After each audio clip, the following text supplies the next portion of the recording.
though, I can't do, like, seriously. Like, here's about to trip you out. Matter of fact, me and Glenn talked about this here. If you ever see me in jeans, I got cowboy boots on. I can't wear jeans. I cannot wear jeans. Because? I just can't wear jeans. I've never liked jeans. It's always been slacks. It might be pants. But if I ever have, the only time you will ever see me in jeans is if I'm wearing cowboy boots. Do you ride? Yeah, I haven't ridden in a while, but that's just, yeah. So I wear, I got about 20 You're pair of cowboy appropriately boots. dressed. Yeah, but I don't know what it is. Even when I was in high school, I didn't necessarily like jeans. I had like 2 pair. Now my dad, he got jeans, he's clean pressed. No. Drive my wife crazy because we'll go somewhere and we're like, oh, it's casual. I'm getting dressed. She's like, what you doing? She's like, it's casual. I'm like, hell, this is casual. Like, what you talking about? Like, she'll throw some jeans on, her tennis shoes, or some shoes like that, whatever. I can't do that. Can't do it. Cannot do it. I couldn't even wear some shoes like that with some slacks. It would have to be loafers. It would have to be, I can't. You're a very interesting man. Well, but it was a trip because my dad would do this here. We would be sitting in the living room watching TV or something. All of a sudden, he'd be going to the bathroom and he's showering and he'd shaving and everything. And we're like, where you going? And he'd get dressed up. He'll put on some slacks. He'll put on some shoes, shirt, put his watch on, cologne, leave, come back. Hell, he went grocery shopping. Oh. Whoa. The idea, he wasn't putting no sweats on going. So I saw that. And so we were just, so growing up, yeah, I wore more slacks to school. We don't dress code, but it's just, I'm absolutely comfortable in a suit, slacks, dress shoes. Church would be over on Sunday. We would be cooking in it. We'd be lounging around. My mom like, y'all gonna change clothes? No, we fine. Me and my brother. It's nothing. Yeah. Okay. That's what I'm saying. So the idea of, because see, the thing for me that's about, I love watching old photos of black folks from the 20s, 30s, 40s, who, in the case of, especially the cats in Chicago, who came from down south, they would wear them overalls all weekend, but come Friday night, Saturday night, church on Sunday, they clean. And I love looking at these old photos or videos and black folks dressed to the nines. Not the casual. So it's just something about that. Our sense of style. But you know that. That was the whole deal. That was the whole deal with Shaft. Yeah, that's Gordon Parks. That's Gordon Parks to the bone. I mean, he is singularly the most elegant man I had the pleasure of knowing. I never got a chance to meet him. Sorry? I never got a chance to meet him. Oh. But everything, I've seen the documentaries and the books, it was all. He wrote a song that, what's his name? The minister who died, Don't Misunderstand. Mm-hmm. Gordon wrote that song, and it's the epitome, encapsulation of the Shaft character. Mm-hmm. But it's all Gordon. Don't misunderstand, you are no concern of mine. But in case you're free sometime and need some time, with me sometime, I can hold your hand. I can't think of his name. O.C. Smith. He sang the song, that was the Shaft 2. Mm-hmm. And I listened to that song, wait a minute. This is Gordon Parks. and And the thing about, again, everything I've read, the documentaries, I mean, it was the style, it was the attitude, and the fact that he believed I could do whatever I want to. So, you know, the sonnets and the operas and the movies and the plays, and he's an artist, he's a photographer, he's a magazine editor, making movies. I mean, we talk about Renaissance man. Yeah, yeah. That was it. That was it. Back then, they didn't have traffic control. And that shot, when I come out of the subway,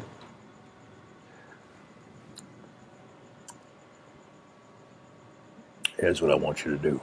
Oh, we got a camera up there. We got a camera up there. And one other. When you come out of that subway stop, and I want you to cross the street, and I want you to own it. You feel me? No, he didn't say feel me. You understand? Yes. Yeah, I want you to own it. So that crossing in that Broadway, that was improvisation when that taxi cab driver honked his horn. It was all in the moment. And I'm so proud of that because he gave me the license. Probably singularly, one of the best directors I've ever worked with. And I've worked with a lot. Mm-hmm. This woman who was directed me in Cherish the Day, sister, came very close. Young girl, young woman. She was magical. And she hasn't been in the business that long. Mm. But you remember the special ones. Mm-hmm. And you never forget the a-holes. Had a few of those as well. See, what I love about, first of all, everybody, people talk about black exploitation, and we'll get to that in a second. But what I think Shaft represented, and you playing Shaft, it represented exactly what he said. Own it, meaning bring all of your authentic black manhood and don't apologize for it. Yeah. And I'm not casting any aspersions on any of Sidney Poitier's movies or anybody else. But the thing about, as I look at you in that role, I think about Harry Belafonte, as I think about Sidney Poitier, it's I'm gonna bring all of us to this thing. And America, and even a lot of black people, are uncomfortable with full, authentic black manhood. That scares a lot of black people. Because because even we get scared. Oh, hold up, that's a little, man, that's a little too much. Give me an example. Oh, I've experienced it. I think when to be an unapologetic black man scares black people because we have been so conditioned. We have been trained and then subconsciously accepted when we walk into the room, we ease into the room. And that if you walk in your fullness, when he said, own it, who this cocky, arrogant person? Yet mediocre white men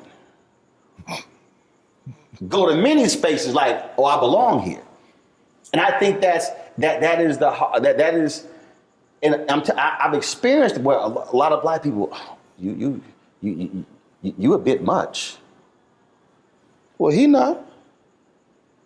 Oh, but I am. Well, you're going to have to deal with it. And it's a very interesting, I think, and to see it on the big screen, this total badass, clean, women loved him, unapologetic. That, to me, is what it represented. I get what you're saying, and when I look back on it, Gordon's whole persona was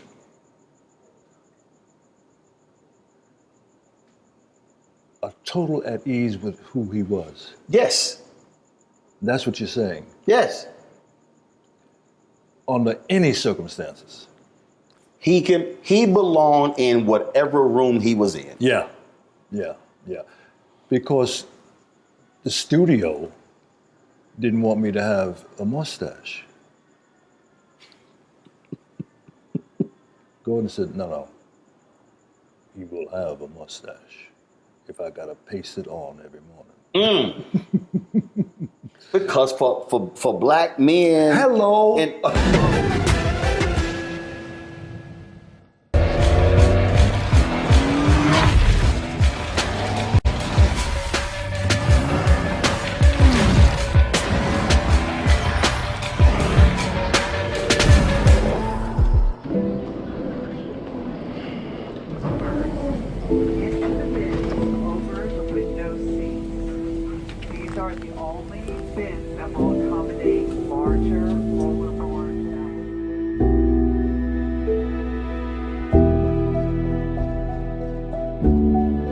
put 10 in here? 10, and you don't come out till you die. And you eat him, you eat 10. Oh my God. So what?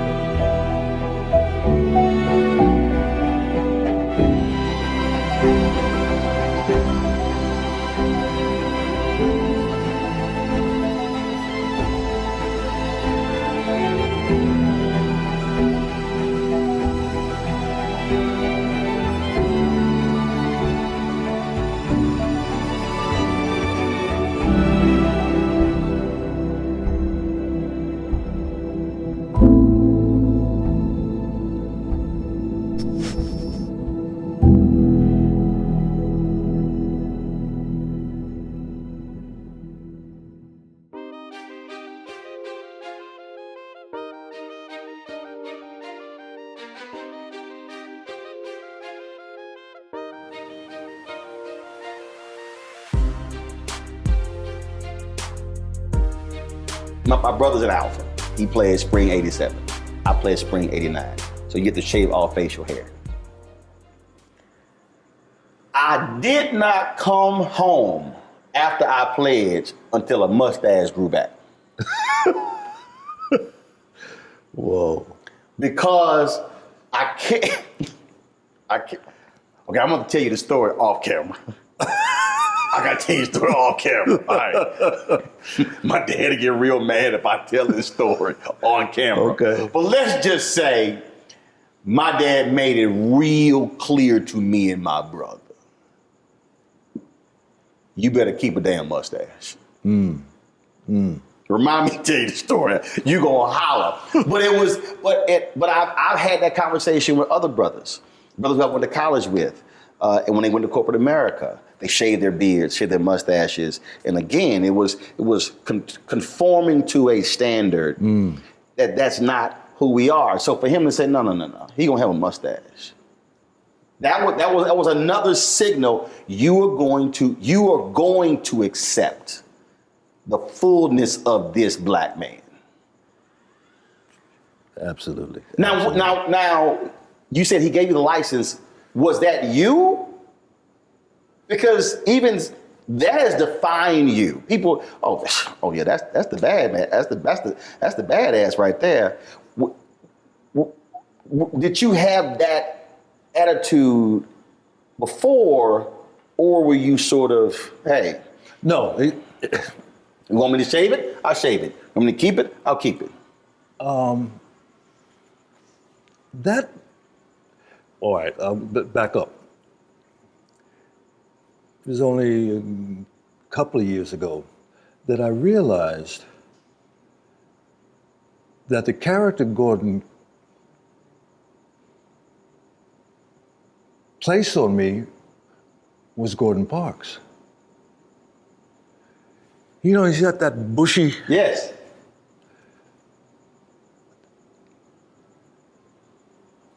It's hard for me to even separate who he is from that character that was depicted on the screen. His mannerisms. I don't know if you remember, there was a scene where I'm looking for the gang leader, the black gang leader. I'm up in Harlem and I'm knocking on doors and say, "Have you seen?" And he comes out. He did what's that old actor who always put himself in his movies? It doesn't matter. But he opens the door and got. No, I ain't seen him. He owes me back money.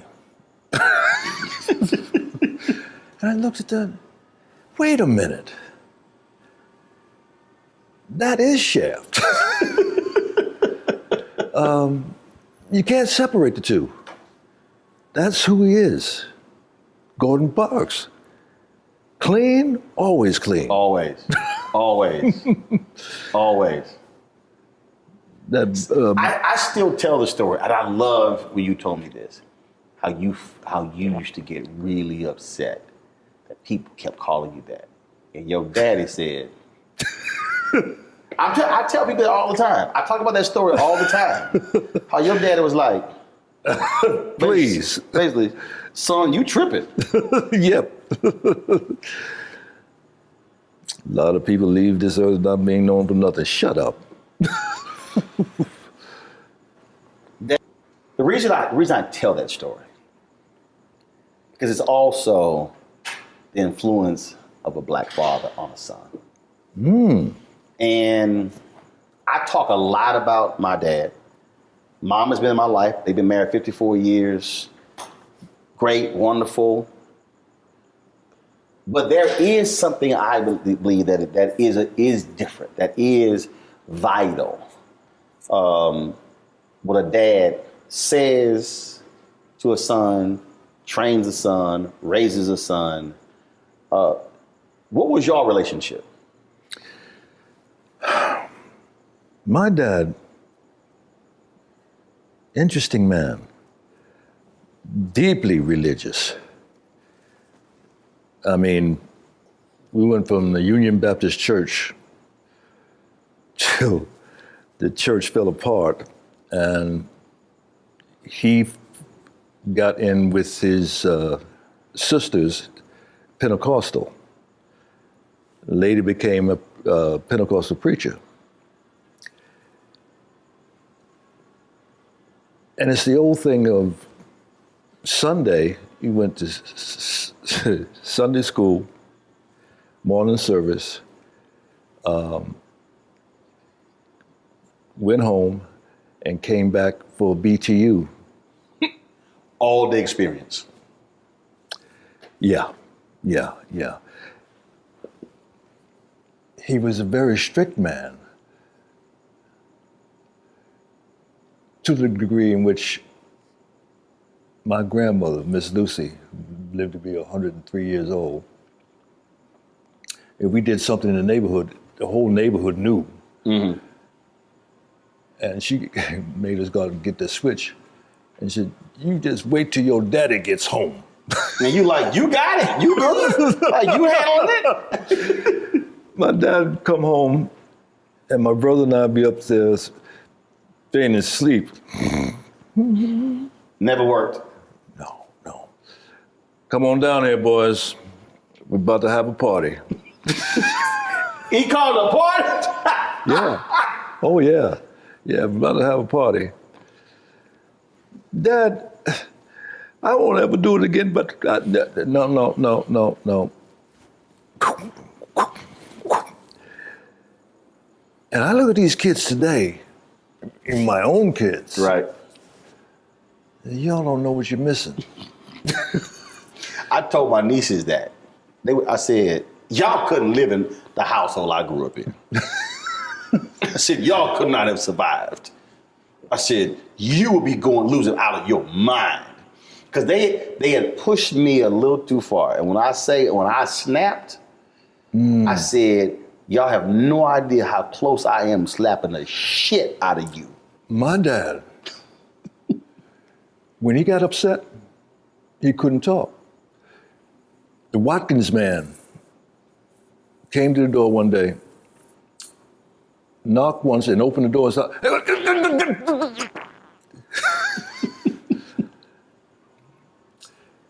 funny story. Alternate summers, we would go to my dad's home in Thomasville, Georgia, and North Carolina, my mom's home. Dad wanted us to experience going to Florida. Thomasville is only, 20 miles from Tallahassee. So my cousin, my brother, my sister, my mom and dad, we get in the car, we go to to Tallahassee. And we pull up at this general store. And this white kid is riding a bike on the wooden planks in front of the store. And Terry gets out of the car and walks up to the kid, said, "Can I ride your bike?" And the kid look at him like, he didn't say anything. "No, come on, just have a ride." Terry takes the bike and is just about to get on it. And my dad come flying out the door, grabbed up Terry, put him in the car. I don't know how fast we got back to Thomasville. But you just don't understand. We are not in New Rochelle. We are in the South. We didn't know what that was all about. But to see him, we knew when he was upset. Right.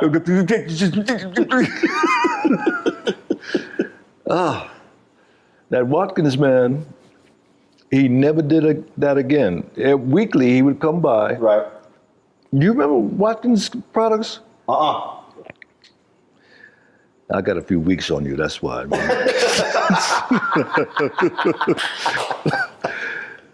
But that was part of the neighborhood. The Watermelon Man, the Good Humor Man, the Watkins Man. Weekly would come by trying to sell hair products and Vaselines and everything.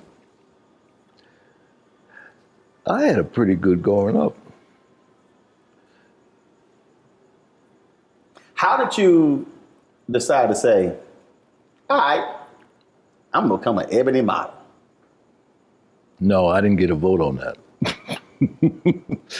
No, I was doing the Ebony Fashion Fair. Right. And Eunice Johnson, Mrs. Johnson, said, would you do an ad for us? And I was doing a little modeling in Manhattan prior to this. Very little. And I said, sure. I don't think I ever got paid for that. The Duke product. We were on salary, weekly salary with the Ebony Fashion Fair. We're gonna use you everywhere. How much was it? No, it was 79 cities in 90 days. Right.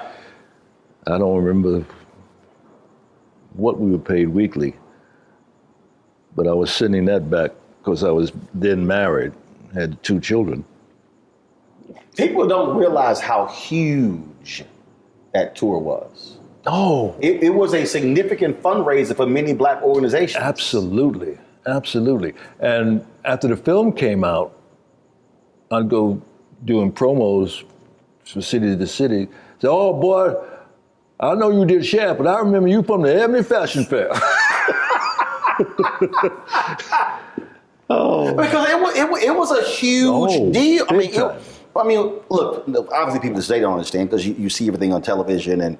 But the reality is, when Ebony Fashion Fair, when that tour came to that city, especially mid-sized, small cities, it was the event of the year. Yeah. And then bringing these fashions from these African designers, the African Americans, these European designers from Paris, couture. I mean, it was a huge, an event. Yeah.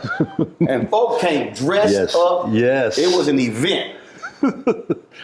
I remember when we hit New York at the Hilton Hotel. I mean, as far as you could see, dressed to the nines. Oh, it was awesome. It was awesome. I loved it.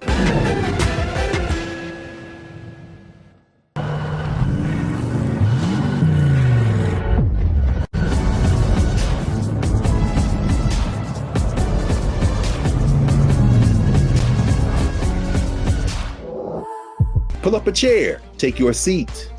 The Black Tape with me, Dr. Greg Carr, here on the Black Star Network. Every week, we'll take a deeper dive into the world we're living in. Join the conversation only on the Black Star Network.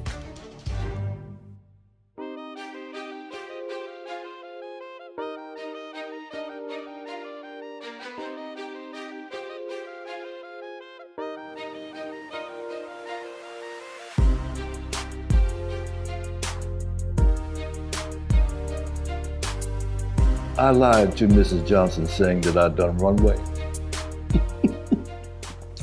We had dress rehearsal, more or less, in Gary, Indiana. Mm-hmm. And I'm watching the girls go out and they go midway and turn around and go to the end, turn around and come back. I said, I can do that. Like they're still walking. But I can't do it like they do it. Right. To this day, I don't know what I did, but when I came out, went down to the end of the ramp, the place went crazy. Oh, I like this. That was a monumental moment for me. Mm-hmm. And it wasn't until I got out in California at the end of the tour, Cosby threw a party for the Ebony Fashion Fair models. And during the course of the evening, we got to talking. And he says, so what are you going to do now? Well, I'm going to become an actor. Do yourself a favor. Go back to New York and learn your craft. That's when he was doing I Spy. Mm-hmm. And again, he's on I Spy. He must know something what he's talking about. Just a little bit. A little bit. And I did that. And I Learn went back your and joined. craft. Went back and joined the NEC. And that was an eye opener. Negro Ensemble. Yeah.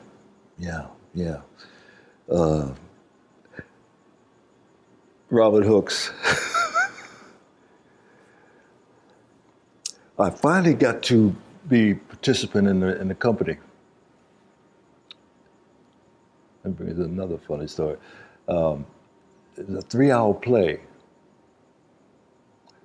and I only had one word in the entire show. Right!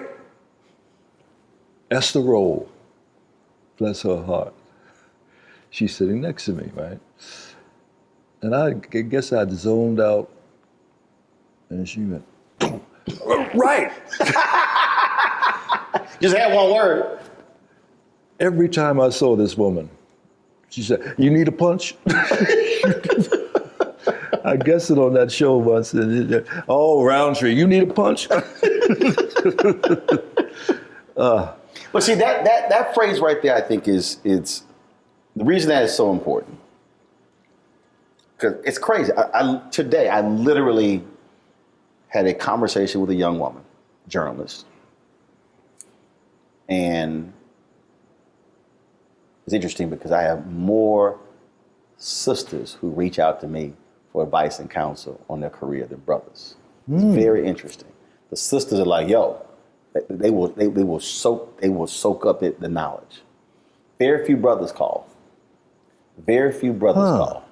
And she called me and we were talking and I said, Lost the last job, the last 2 jobs. BS with both. I said, look, get in. I said, I don't care. I don't care about other people. I don't care about their own drama. I said, focus on your skill set. Focus on your weaknesses. I said, identify all your weaknesses. Focus on that. I said, don't focus on your strengths. I said, because your whole goal is to take away if anyone's doubting what you can do, remove all your weaknesses. So minimize them as best that you can. And it's amazing how many people don't focus on the craft. It's not who sees you in airports. It's not who sees you. Because then they always go, man, I want to do what you do. But do you want to do what I did? Yeah. And that's the craft. That's literally watching, for me, watching the video and playing it back. What was your hand position? What were your facial expressions? What did you look like? Were you going to sleep? Were you bored? How were you sitting? How are you asking questions? Studying the craft. And it's amazing how many people in numerous fields don't really think about that. Seems to me that most people want to jump. Oh. You know, it isn't about the path. It's about the highway. Because the path that's actually what you grab onto when you go into a headwind. That's the thing that I use this example with Bishop T.D. Jakes. I said, if you focus on Bishop T.D. Jakes of the Potter's House and you ignore the Bishop T.D. Jakes who was digging ditches in West Virginia, whose wife they were on food stamps, I said, then you can't understand the Bishop T.D. Jakes at the Potter's House. Lionel Richie said, when B.B. King died, interviewed Lionel Richie said, Lionel, you cannot write the blues in the back seat of a limousine. Whoa. That's the journey. Yes. That's the journey.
Time to be smart.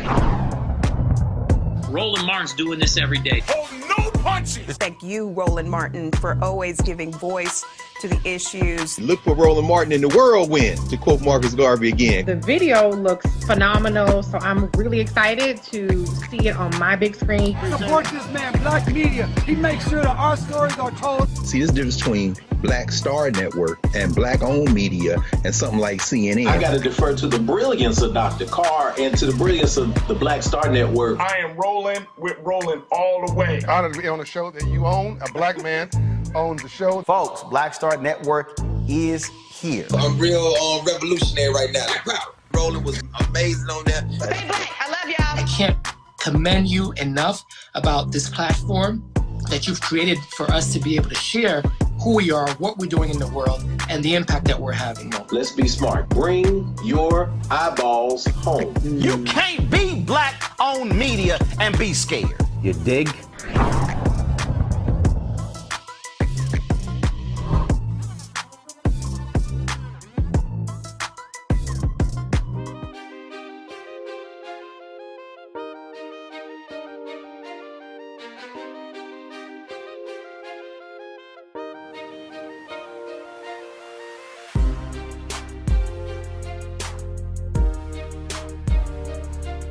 Cause see, you guys, Shaft was what, 72?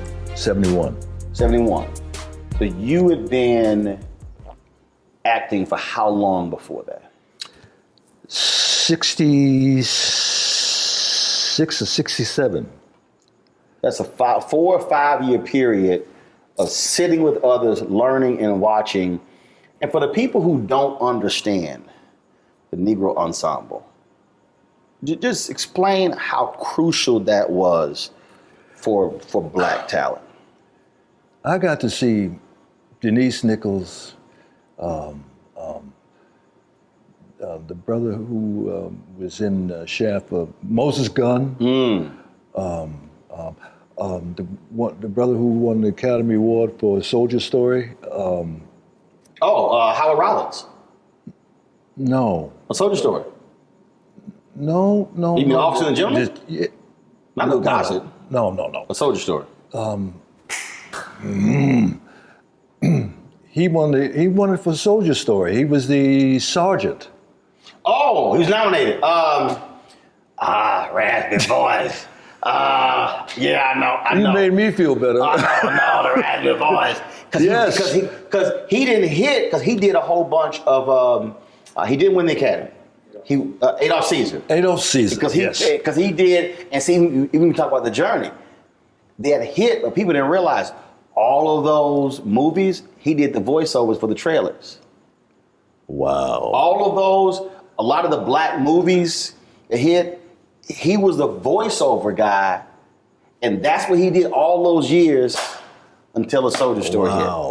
Wow. He was toiling. Yeah, and it was so the movie trailers, anytime you watch all them Bruce Lee films and the Kung Fu films and all of those Black movies in the 70s, early 80s, it was Adolph Caesar's voice. What a voice he had. Roscoe Lee Brown. Another voice, another great voice. Very erudite. He was. Oh.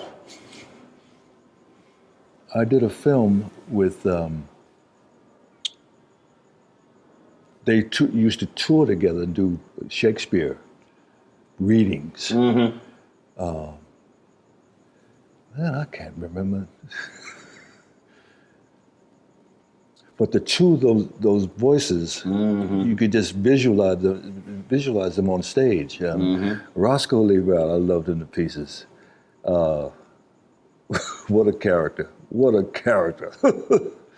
I was going somewhere with this. Negro Ensemble, how vital it was.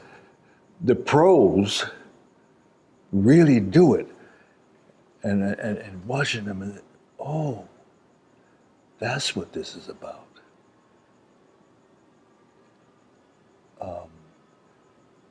And I finally got into one of the performances, as I said, but I was trying to do modeling at the same time.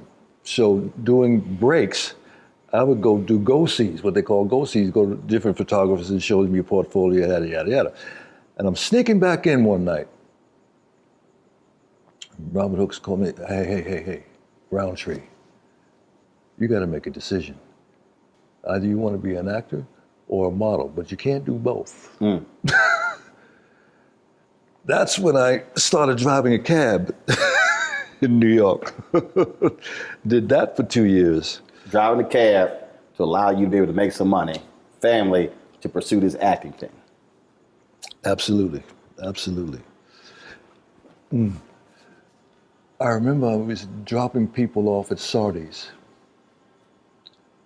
And I said, one day, I'm going to be dropped off at Sardi's.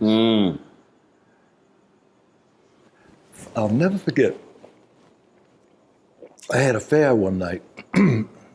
Woman drove and she asked me. You had a fare one night. Yeah. Those of you who are listening and watching, he did not say, I had an affair one night. F-A-R-E, not A-F-F-A-I-R. See, I pay attention. Let's not get it twisted. I pay attention. And she says, what are you going to do? And I said, I'm going to become an actor. Dissolve come up again after the film had come out. I'm in Manhattan. And I don't know what this meeting was about.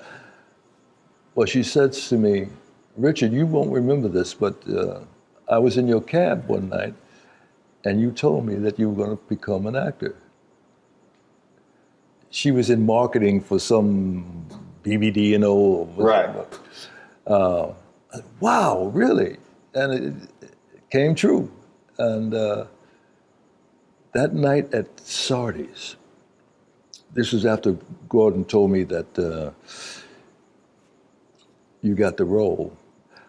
I was in the telephone booth on 63rd and 3rd Avenue, across the street from Bloomingdale's. Mm-hmm. And that's back when you had to call in to see if you got messages. Right. Message was, call Mr. Gordon Parks. So I'll get in the phone booth, I drop my coins in and dial the number. And Gordon picks up the phone. Yes. Mr. Parks, this is Richard Roundtree. Oh, yeah, yes. Well, you know, it looks like you got the role. I didn't know whether I'll go blind. First of all, looks like, did I get it or not? Really? Okay, well, wait. You can't tell anyone because it's the end of the year to get lost in the press. We're going to announce it after the first of the year. Can I tell my parents? Oh, of course. Hung up the phone, and I'm walking around town, and my fellow actors and models saying, hey, you know what? Tree, I think I might have gotten that role. You hear this 2 or 3 different times. Right. You're like, did he come? Well, wait a minute. Was I dreaming that? Or Then Gordon calls me up. I call Gordon, and he says, we're having the press announcing you are the Shaft. You are Shaft. At Sardi's. Wow. Wow. I get in the limo, when I pull up at Sardi's, oh, Lord. What we used to call, I'm shitting in high cotton. Yes, in high cotton, yes.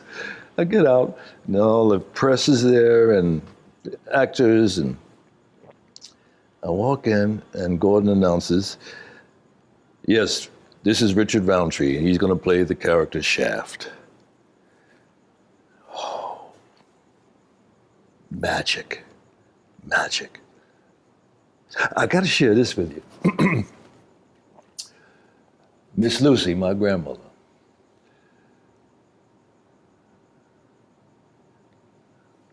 and my dad came down to the hotel prior to us going to the theater that night, saying why he couldn't attend the screening, the premiere.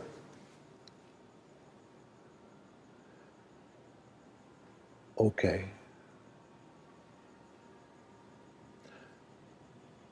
My grandmother, my mother, and my sister and I go to this biggest night of my life. Right. Big lights, paparazzi, the whole nine. And we go into the theater. And the lion starts roaring. Film starts. And the first fight scene, my grandmother stood up. Don't you be hitting my boy! The place fell out. Miss Lucy, no, this is a movie. Well, You sitting here like, no, I know my grandmother. she's 100% serious. Yeah. She was into it. She was in church. So Dad didn't go? No. Why? because he's a very religious man. He never drank, never smoked, never cussed, and didn't go to the movies. Wow. Did he ever see the movie? Whoa. I don't think so. I did a film with Tim Reed and Daphne, Once Upon a Time When We Were Colored. Yes, amazing film. Once Upon a Time We Were Colored. Yeah. Roger Ebert said it should have been nominated for the Academy Award. Oh. Wow. No, I remember. Oh. I have the DVD. That movie, I told T.D. Jakes about that. No, he was in the audience when I acknowledged the fact that one of the great moments in my life. Let me back up. My dad was out here visiting me one summer, and I sat him down and said, "Dad, I want you to see something." And he sat there, and I'm sitting here. And when the film ended, well done. Ooh, I still get chills. Roland, that was a moment. First time he ever said anything about what I was doing. I've been all over the world. People. But that moment. Oh! Johnny Roundtree said, well done.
I'm Deborah Owens, America's Wealth Coach, and my new show, Get Wealthy, focuses on the things that your financial advisor and bank isn't telling you, but you absolutely need to know.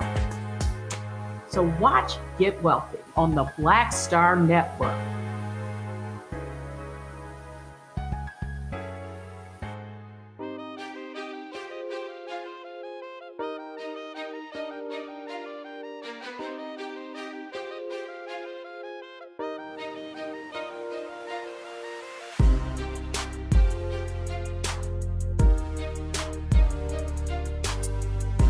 There's something special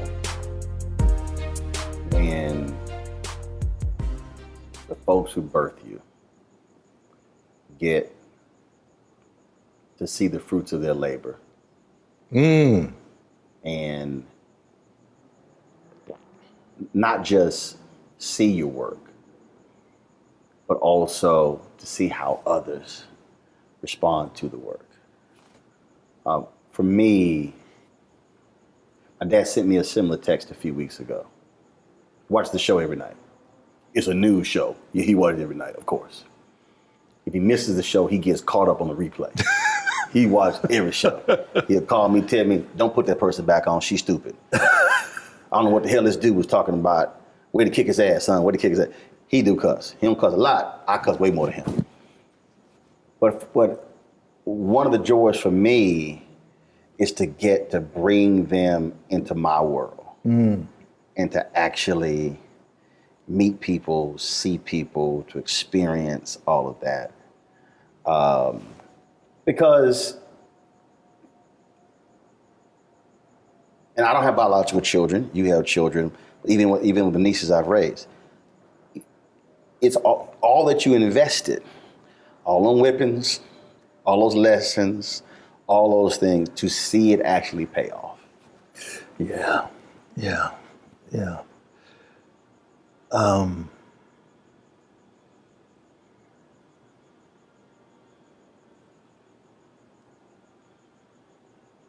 I can't say that I've experienced that with my children. To my dismay.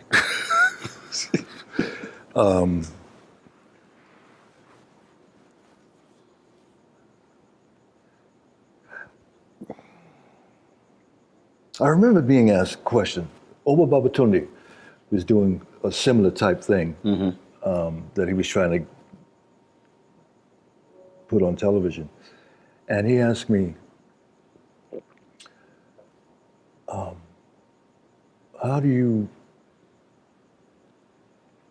feel about what you do affects your children? And I was stumped. The only one, my oldest daughter, who is going for her doctorate degree in race and ethnic studies? Yes. And she is so excited about it, and I'm excited for her. She was interviewed for a documentary that I did a couple of years ago now. I didn't know how much attention she paid. And she just, well, my dad, oh, yeah, okay. And she's the only one of 5. I don't know if I should say that. That calls me up just to call me up and doesn't ask for anything.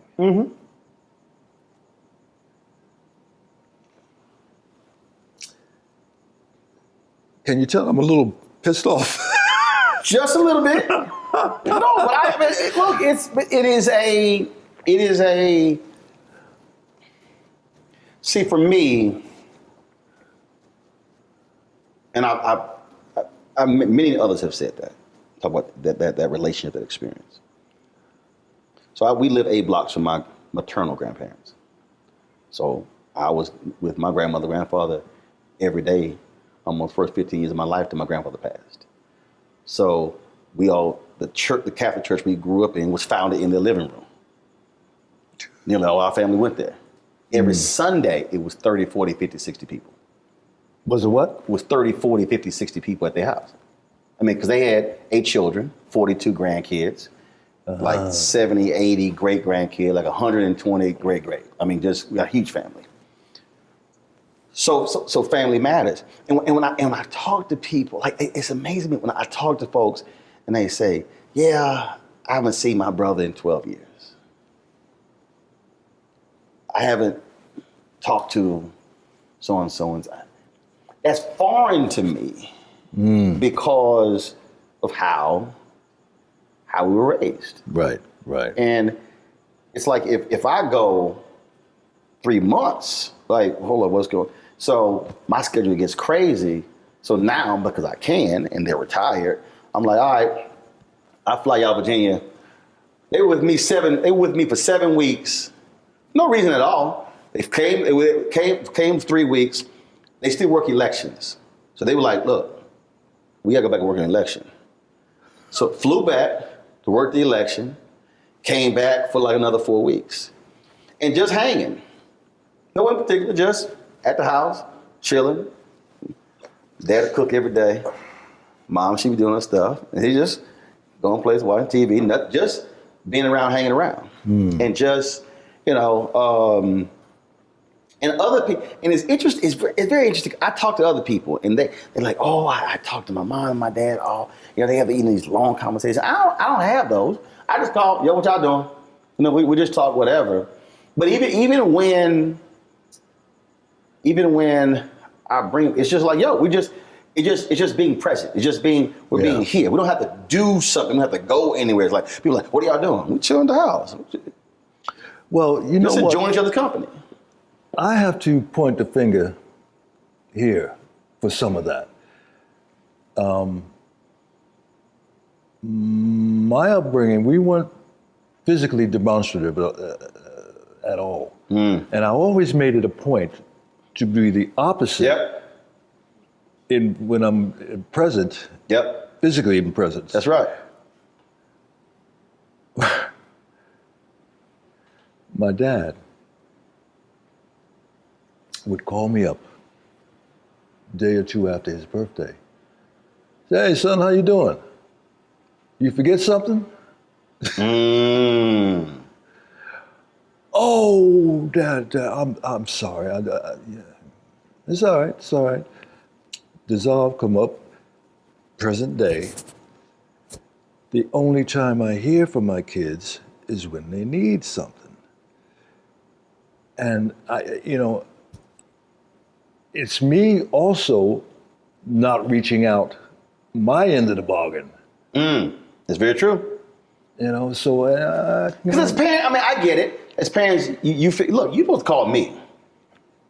But and again, if I go a certain period of time, my dad will call.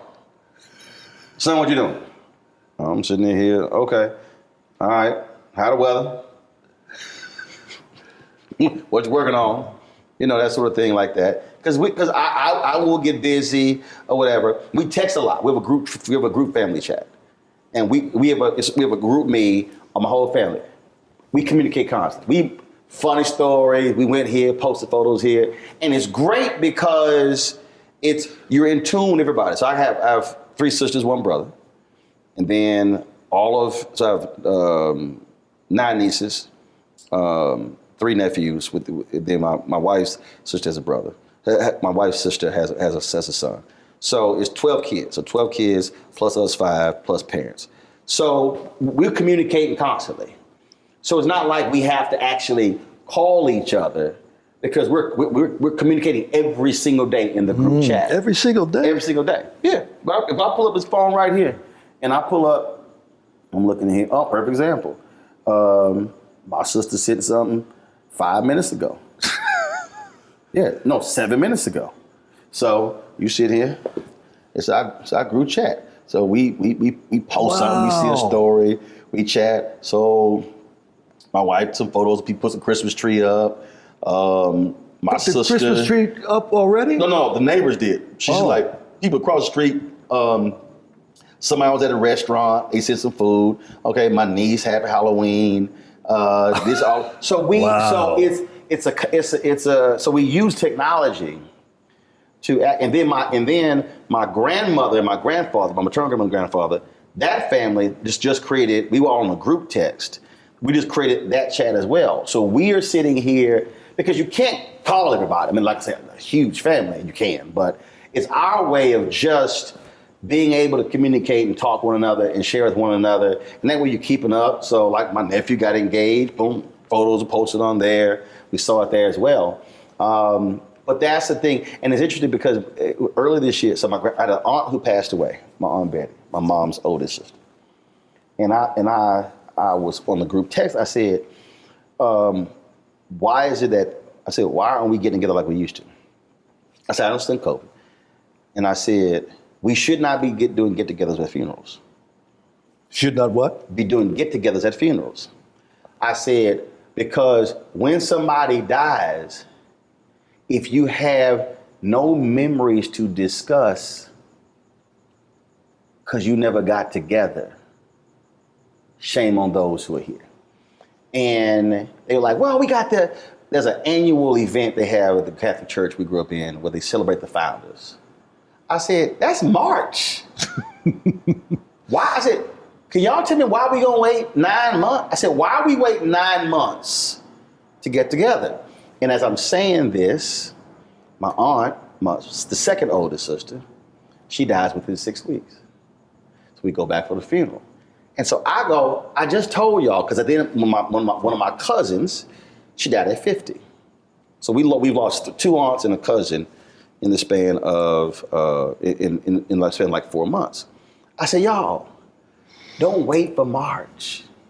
So we're doing a Thanksgiving. I said, y'all, we literally grew up seeing each other every weekend. I have no memory of spending the night at a non-family member's house. I had too many cousins. I literally didn't have friends growing up. Wasn't no room. You invite no friend to the house for dinner. It's 42 cousins. Ain't no room. So, and so I said, y'all, why are we waiting? And I think what COVID has done, I think COVID has taught a lot of people why doing get-togethers are important. Why just, I haven't done it in a while, but when I used to come out to LA, I would do these dinner parties. And it was just, I said, y'all, I can't eat lunch with everybody. I can't eat breakfast or dinner. So let's just do a dinner party. And if you're in town, wasn't no dress code. You want to come dressed, you want to wear jeans, you want to wear shorts, it don't matter. They were like, well, I said, And it was all by text message. It was literally, yo, I'll be there next week. We're going to meet at so-and-so's crib. You can make it. And then it'll be 60, 70, 80 people. And I call them. 60, 70, 80 people? Yes. You got to understand, I told you. That ain't nothing for me. We could cook for 60, 70, 80.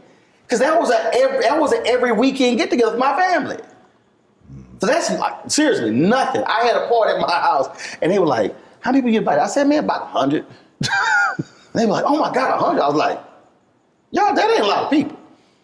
You're like, well, how you cook for 100? I was like, easy. Big ass pot of gumbo, big ass pot of crawfish etouffee. I'm like, what's it? Because that's literally how I grew up.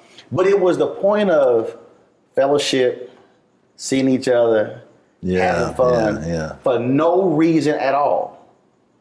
Didn't have to be somebody's birthday or holiday. Richard ain't lying. This is how it would start. It's Tuesday night, school night. And again, we live 8 streets down from my grandparents. Somebody might drop by my grandparents' house, see them. And they come by our house. All right, come in. And the phone ring. Hey, what y'all doing? Oh, we're just sitting there talking to Lurdy, my aunt's, my mama's sister who just passed. Oh, really? Okay. What y'all? I'm gonna swing on by. All right, so they come on by. Then all of a sudden, they might call somebody. Yeah, I'm about to swing by Uncle Reginald and Auntie Melda's house. Oh, really? What y'all doing? Oh. Well, wow. Next thing you know, 8 people, 12 people, it's 15 people. Then, well, hell, we hungry. So, mama go cook something. Dad might be behind the bar playing music. We got school the next day. Man, this thing done turned into a family get-together. It's 20, 25 people on a Tuesday night. And we sitting here laughing, they drinking, eating, we doing all sort of stuff. Folks might break some cards out, whatever. And it turned to an impromptu, whatever, no reason get-together. Those are the memories that we have when we reflect later in life. Oh, remember that night? Or came by, or we had them all the time. They were, when I say it was a huge part of my entire upbringing, that was constant. The only time we had people at the house was on Sunday. Between services, the preacher, Reverend Hooper. Woo! Reverend Hooper. Did he get to sit at the head of the table? No. That was Daddy. Yeah. Yeah. And the bad part about it, with either my dad or Reverend Hooper would say blessing. And we looking at the food. And you like, I should have eaten a snack before this prayer. Yes. Oh. that went on, and we'd have my cousins there because my dad was pretty much the father to my 3 cousins. They call him Dad, as a matter of fact. That was the only time I can point to that even smacks at what you're talking about. It was, so for us every Sunday, it's my grandparents' house. It was so many of us, man, we would, summertime, my grandfather used to coach his sons and all the boys in the neighborhood to play baseball. So we had family softball games. I'm talking about we bring out the whole family play. We would go to the park, because we had that many family members. We could field 3 teams. 9-on-9 again. Where would the visiting team sit? No, I'm telling you, it wasn't no room. So we had enough players and fans. Wow. We had players, fans, and umpires. We could outfit the whole joint. Everybody would bring their bats, their gloves. I'm telling the whole family. That was my childhood. I'm telling you, I cannot give you a memory of going and hanging with another family. No, we were always together. It probably were 2 or 3 parties growing up that we went to. My dad would drop us off, and I remember one time he pulled up. And he was like, "Okay, who are these people?" So he went inside. I need to know whose house this is. Whoa. Who y'all gonna be here? Cause his whole deal, he saw folk outside and they were drinking, he was like, yeah, come on, we all getting down. I'm telling you, I know, it was like, okay, so y'all the adults, okay, this your house? Y'all gonna be here the whole time? Okay, I just wanna make sure that they're gonna be adults here who are, and me and my brother like, oh, no, wow. Seriously, bro? He's like, okay, I'll be back at 11:30. Bro, wow. Give me that look. Oh, that was probably I had a couple things. I mean, you grow up, you know, I'm just gonna leave him alone. Cause him crazy. Like just going, some people want to try their daddy. Mm-hmm. Nah, we weren't gonna go there. We gonna go there.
Hi, I'm Dr. Jackie Hood Martin, and I have a question for you. Ever feel as if your life is teetering and the weight and pressure of the world is consistently on your shoulders? Well, let me tell you, living a balanced life isn't easy. Join me each Tuesday on Black Star Network for a Balanced Life with Dr. Jackie. We'll laugh together, cry together, pull ourselves together, and cheer each other on. So join me for new shows each Tuesday on Black Star Network, A Balanced Life with Dr. Jackie.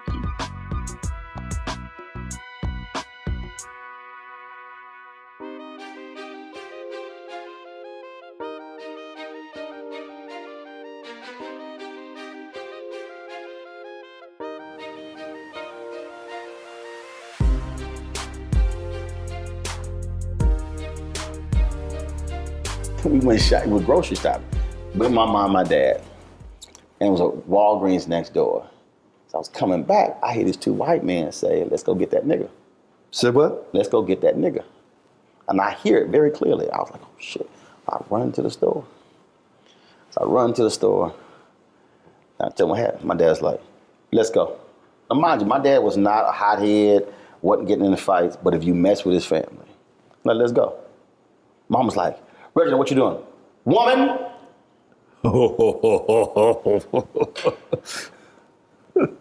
We ain't having this conversation. Look at me. Let's go. I'm looking at him like, where the hell we going? Like, I'm not trying. We walk out the grocery store. It was a Kroger. Hanging right, going to the Walgreens, going up the aisle. That them? No, they ain't them. Next, is that them? No, that's them. Walk straight up. Excuse me. Tell them what you just told me. I'm like, and then I tell a story. No, sir, no. We weren't talking about your son. No, we were just. That was another guy we speak. He was like, so you two had nothing to say to my son. I'm just checking. Yeah, have a good day. That's when I was like, this Negro crazy. I am not going to be trying him at April. That's straight up what happened. Richard is not the craziest thing. We went to go visit my grandmother for Kansas City. And my grandmother left when he was a child, when he was a newborn, because she was being physically abused by his dad. So my dad was born in 1947. He did not meet his mother until 1980. And he was looking for her his whole life. Finally found her. Very emotional when she called. So she first came to visit. So high school seniors, this is 1987, so 86. This is November 86. So we're going to Kansas City. And I worked at Steak and Ale only to make enough money to buy my class ring, my high school class ring. So I told them I can't work Thanksgiving. Like, well, you got to work. I said, look, we got a family trip. My dad's like, damn that job. He said, Steak and Ale, that's slave in hell. You are not staying home. Because first of all, he like, you ain't staying home and we gone. You come to I'm going to Kansas City. So I came back with no job. They said, you fired. All right. So I go and get my check. It's like, look, we busy tonight. We ain't got time to get your check. I come outside. I was like, now I know what's about to happen. I was like, I knock on the window. They ain't giving me their check. Cars running. Shit. Car, window up. He got his boots on, and he got his jeans on, and he got his cowboy hat. Man, we walk in there. We walk up to the. You'd imagine? No. I'm just the hostess. You want the manager? I go get the manager. He's like, go get the manager. Dang. So, manager comes up. He comes up like bouncing. So how can I help you? He got his hat. He's twisting it slowly with the brim. I understand y'all not gonna give my son his check.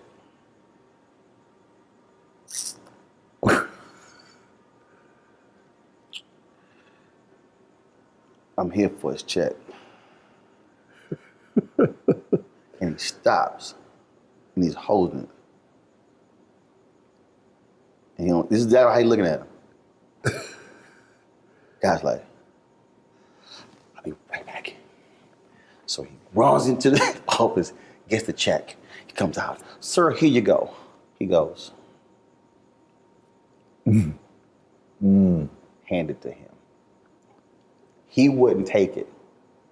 Made him hand it to me. I was like, thank you. Walked out. He's a bad man. He's a bad man. I'm gonna give you one more, Rich. I'm telling you. I had a flashback. Go to Popeyes. The manager, this dude, was rude as hell to my mama. Rude. My mama came home and talked like that. And then we probably, look, we could have bought stock in Popeyes, the amount of money we spent at that Popeyes. My dad was like, he did what? So the next day, my dad got dressed and went to that Popeyes and walked in. He was like, you the manager? Yesterday, my wife came in here and bought some food, sat down, and ate that 3-piece in an hour. Staring at homeboy the whole time. I told you he crazy. Whoa. I said, I'm gonna leave that Negro alone. I'm gonna leave that one alone. Bad man. Yeah. Yeah. That's what I grew up. Just the look in your eyes when you, damn. Woo. How you think I felt like, yeah, we ain't messing with him. We could joke with my mama. We be playing and stuff. We be having fun joking with my mama. We could play with my dad for about 15 minutes. He like, all right, we through playing. Oh shit, all right, guess we gonna go ahead and play with mama. Yes, sir. We done with him. Yes, bro. sir. That was, dude, it is, that's why I'm saying it is something different, which is why for me, raising my nieces, that's so important. That figure, that male figure, what they represent, what they give to you, what they invest in you, is so important. Yeah. It's so important. That's what I'm missing. I'm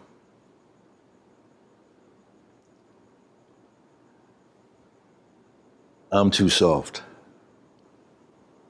That's the bottom line. If they didn't, if that happened to I'm gonna get a call, and it ain't gonna go well. You can't call. You said your dad 2 days afterwards. Nah. Birthday's at 12:01. If my ass does not call between 12:01 a.m. and 11:59 p.m., there will not be waiting 24, 48 hours. You gonna hear. Matter of fact, I'm here a week before. You coming home? Wow. Oh yeah. Because his mother left when he was newborn. Dad was murdered when he was 9 by his second wife. So family is huge for my dad. And so then with my mother, all the family being all around, family is huge for us. It's huge. It's huge. And nothing gets in the way. And that all emanates from him. Both of them. But really for him, because of what he didn't have. Yeah. I totally get that. And so, so for my mom, I mean, absolutely, her brothers, her sisters, and then because we didn't spend a lot of time around my dad's brothers and sisters. Nearly our entire life was all around my mom's brothers and sisters. My grandmother had a catering business. I was 7 years old. I was 7, we were catering weddings, all this stuff. So we spent so much time around them. It was, but it's just, but just the value of what that means. The power of family. And it's never too late. See, you said they don't call. Don't matter what happened before. Seriously. If I'm you, the moment this interview is over, I'm gonna call one, I'm gonna say, call the other on the 3-way. And you call the other on the 3-way. I don't give any excuses. We'll force it to happen. No, we getting together. Oh, I ain't got no money. You ain't got to pay. But you getting together with family. Because time is finite. They got kids? Yeah, I've got 2 grands from my younger of the first marriage. How often you see them? I haven't seen my grandkids. Well, one came out here last year before the pandemic. Right. And I haven't seen my youngest daughter, and she lives in Venice. Oh, hell no. You got an address? No. See? I'll be at the house. I would. Oh, I don't question. I'm not questioning. I'll be like, yo, you got her address? Text it to me. Then I'll show up at the house. Hey, girl.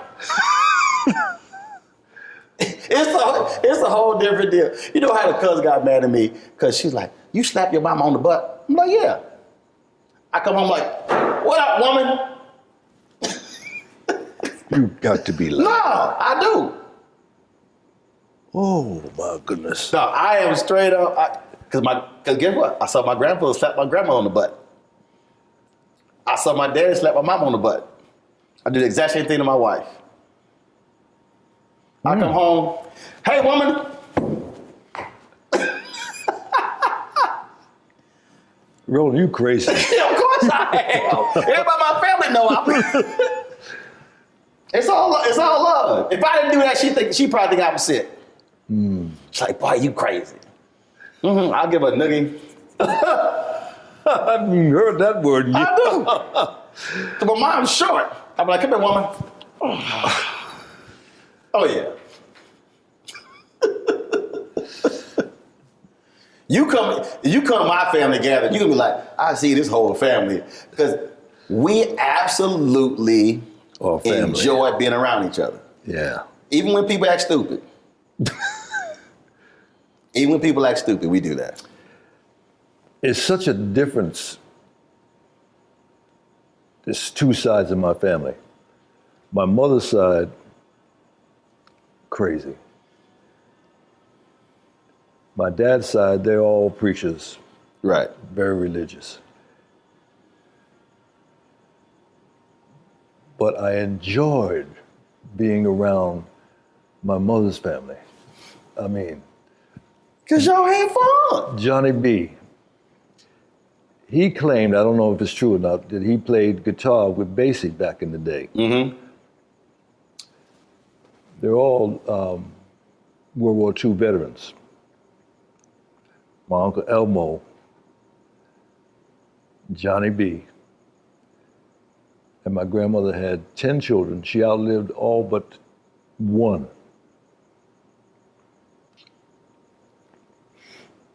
Johnny B. loved the juice. And he was over to dinner at our house one night with his girlfriend. And they both kind of in the bag. And my brother, mischievous as he was, he loosened the cap on the salt. And she took the salt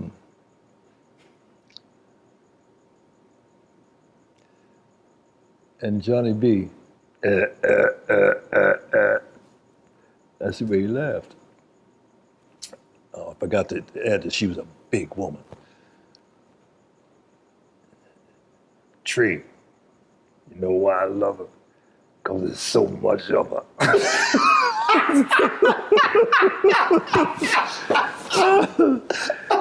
Oh, he was a mess. He was a mess.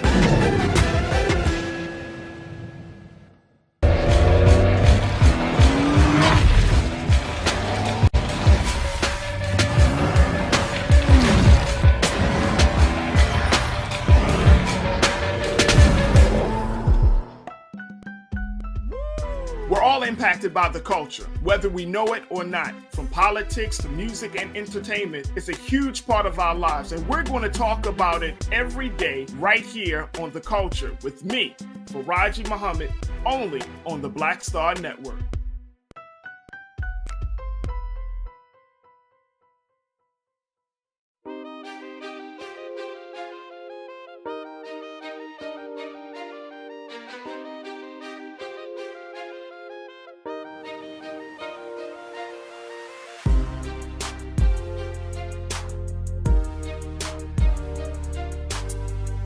when we moved uptown, so to speak, at New Rochelle, I was in high school at this point, but I always kept liquor in the house, right? And Johnny B coming over and said, "Yeah, hey, give me some money and let me buy a drink." I said, "Yeah, help yourself." No, I can't drink that stuff. I need some wine. He wouldn't drink the hard liquor. He had to have the... Really? No. Man. That cheap wine. I think the reason I don't drink, because I go with my uncles, my Uncle Warren. Man, my Uncle Warren had a big gulp before 7-Up created the big gulp. Man, my Uncle Warren, I'm telling you, my Uncle Warren would drink, and it was so funny. I'm telling, growing up was hilarious. Man, again, people just drop by. My dad's like, "Oh shit, Uncle Warren, man, hide all my damn liquor. I know he gonna drink all my liquor." He go, "Oh, Doc, I had some cousins. My mom baked cakes. She had a cake business. Cousin dropped by, my dad like, "Oh hell no, hide them damn cakes, because damn well they been trying to pack all our shit up." I'm telling you, we love family, but it was something. Hell no, don't come in here with your own Tupperware thinking you gonna cut all this food off. We invited you to eat, not everybody who at your house. Dude, I'm telling you, we had. When we get together, man, and start because everybody know, and see, I remember everything. Oh, we tell all stories. You just because you see, look at you. I remember, dude, that I'll be bringing. I'm like, how your ass remember that? I was like, easy. That's why I never drank in my life. I said, ain't nothing affected my brain cells. You don't drink at all? Never have. Really? Never have. There's a picture of me in my first communion where we had to take the communion and drink the wine, and I turned this way, and the look at my face was like, this is some bullshit. The photo, if you see that photo, you be like, yeah, you were pissed. I hate it. Yeah, I've never drank in my life. Never. So they use actual wine? Yeah. Yeah. I was ticked. I've never desired. My dad tried to give me some non-alcoholic beer. I said no. I was like, no. Him and my brother, they sit there, get the glasses, they drink. I'm like, y'all, look, people give me so much liquor. Man, my dad loves to visit. He come, he like, oh, you got the good stuff. And I got like bottles of champagne. I got, he and my mama love visiting. They be drinking champagne every day. Because people give me so much. I don't know why people give me alcohol. I'm like, give me some Pro V1s. Okay, I play golf. I can't do a damn thing with this alcohol. Oh, my dad, my brother love people handing me alcohol. Because it goes right to them. I don't do nothing with it. I don't do nothing with it. See, I can sit and talk to you, Richard, all day. I'm talking about this crap. I got to ask you this question here. We had the grape juice. I mean, not grape juice. Yeah, grape juice. Right. No, the dead wine. Dead wine. No. Catholics believe in alcohol. When they say Jesus drank from the cup, pass me the wine. I was an altar boy. I had to fill up the shallot. There was wine in there. They would keep it in the refrigerator in the priest's house. We had to go get it out of the refrigerator, put it in the cup. Yeah, that was real wine. Yeah, no grape juice. No, it didn't exist. Didn't exist. I'm gonna ask you two questions. Who would you really love to do something with today, a project? Somebody you haven't worked with, who would you love to do something with?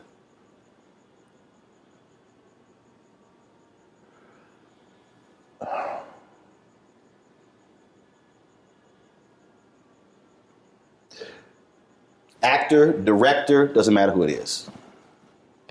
Black, white, doesn't matter. Interestingly enough, tomorrow I have my first meeting with Jane Fonda. Two OGs. Yep.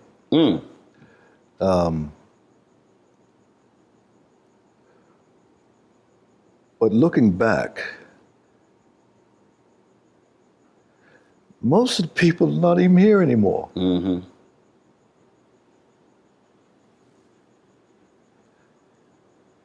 I would have loved, Denise Nichols, I would love to do something with.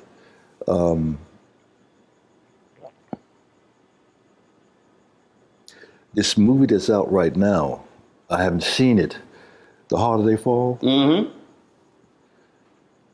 All the characters, there's a character in there, Jim Beckworth, who discovered Beckworth Pass up in Sierra Nevada.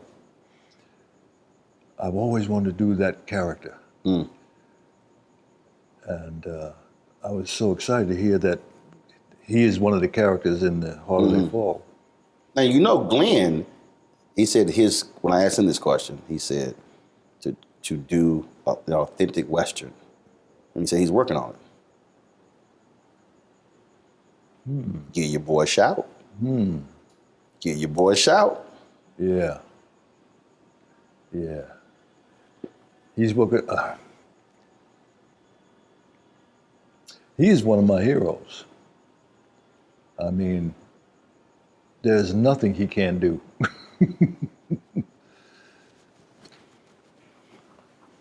Last question.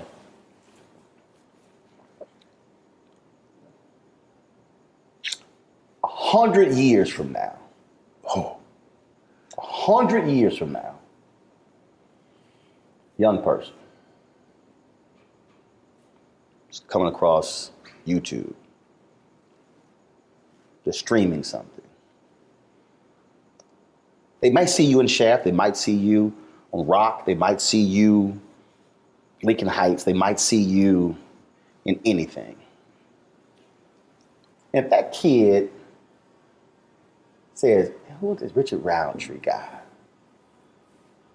And they could Google it, but that's really somebody else saying something. What do you want that kid, because they will come across your work 100 years from now. What do you want that person to know who Richard Roundtree was?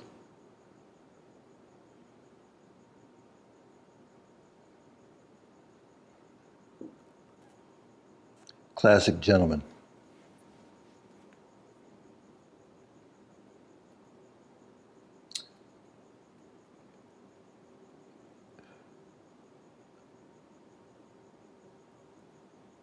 The people that I most admire have those two attributes: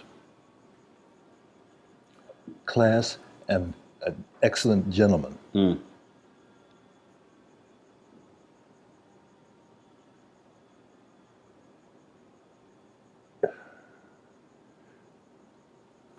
Gordon, Sidney P.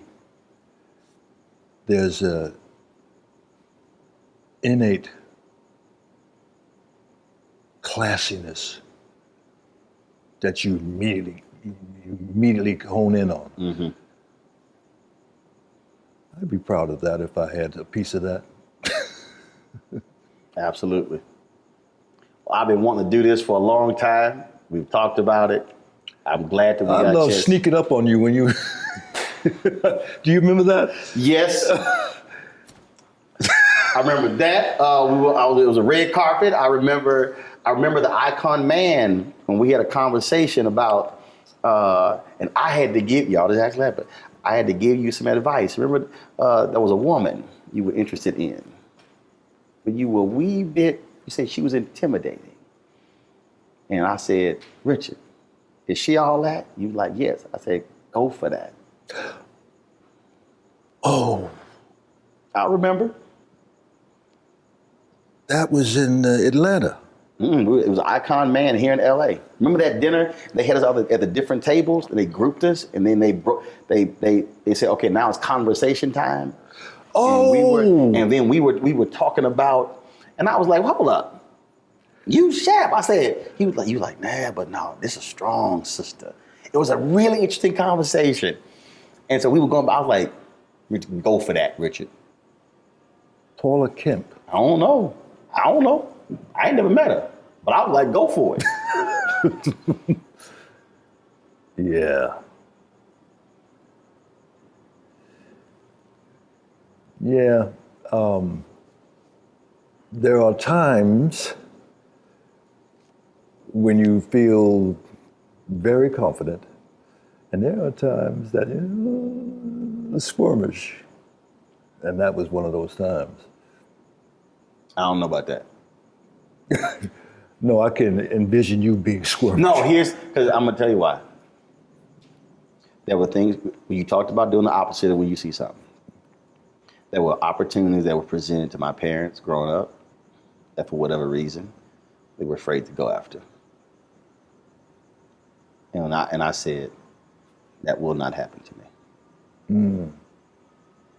I literally said, that will not happen. And I was like, what are you doing? There were people who wanted my dad to run for city council in Houston. My dad was like, my parents didn't go to college. We didn't like we had money. Parents never made more than $50,000 combined.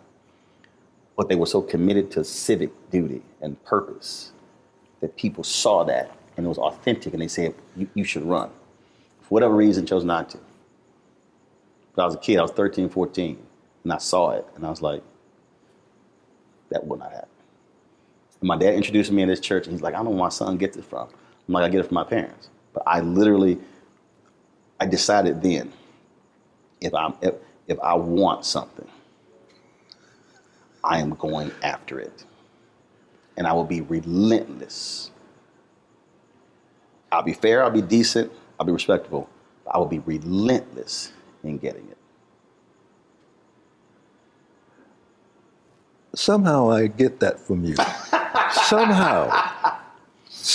Been that way since I was a teen. Been that way since I was a teen. That's what drives me. My brother, great chatting with you. Thank you. And you know, I love you. Love your work. It's always good chatting with you. Absolutely. Always. Thank you, brother. Yes, appreciate sir. it. Appreciate it.